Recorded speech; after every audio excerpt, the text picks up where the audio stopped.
Kryepiskopi i Tiranës, Durrësit dhe i gjithë Shqipërisë mbajti një kumtesë të rëndësishme për lidhjet e Shqipërisë me perandorinë bizantine. Fort lumturia e tij Ioani theksoi se periudha bizantine përbën momentin më vendimtar për historinë kishtare në rajon. Rajoni Ilirikumit të lashtë, i cili korespondon me Shqipërinë e sotme dhe territoret fqinje, përbën një pikë kyçe në historinë e krishtërimit që nga koha apostolike.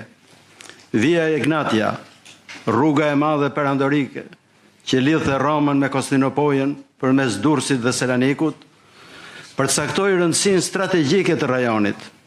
Durrësi, si porta drejt rrugës së madhe toksore, funksionoi si pika thelbësore e kontaktit midis lindjes dhe perëndimit.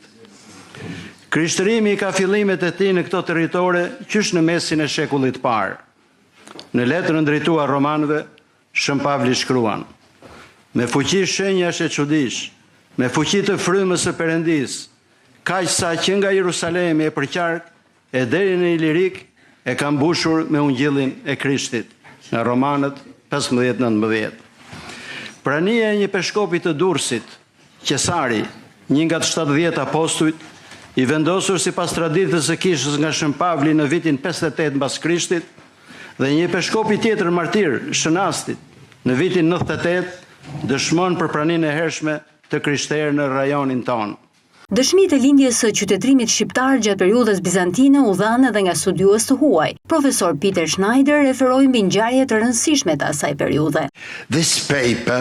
Ky studim tregon se si prezenca bizantine në Pireus dhe Maqedoninë Perëndimore ka bërë të mundur dhe ka promovuar përhapjen e grupeve etnike shqiptare, që nga shekulli 11 e në vijim.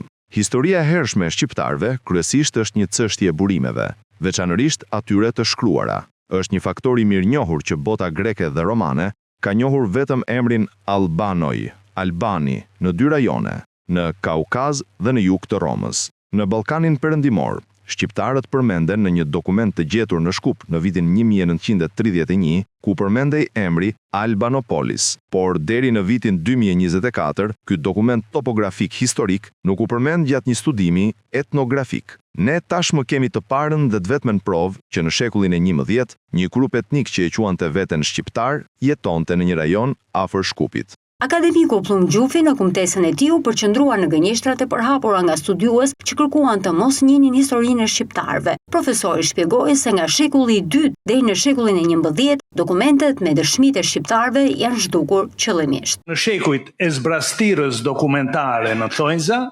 shekuj 2-11, banorët të Arbrit nuk pas kanë qenë as ilirët e dieshëm e as shqiptarët e sotëm. Pas kanë qenë slavët, apo vlerët, si thot Ivan Bozic, apo akoma më shumë Predrag Komatina.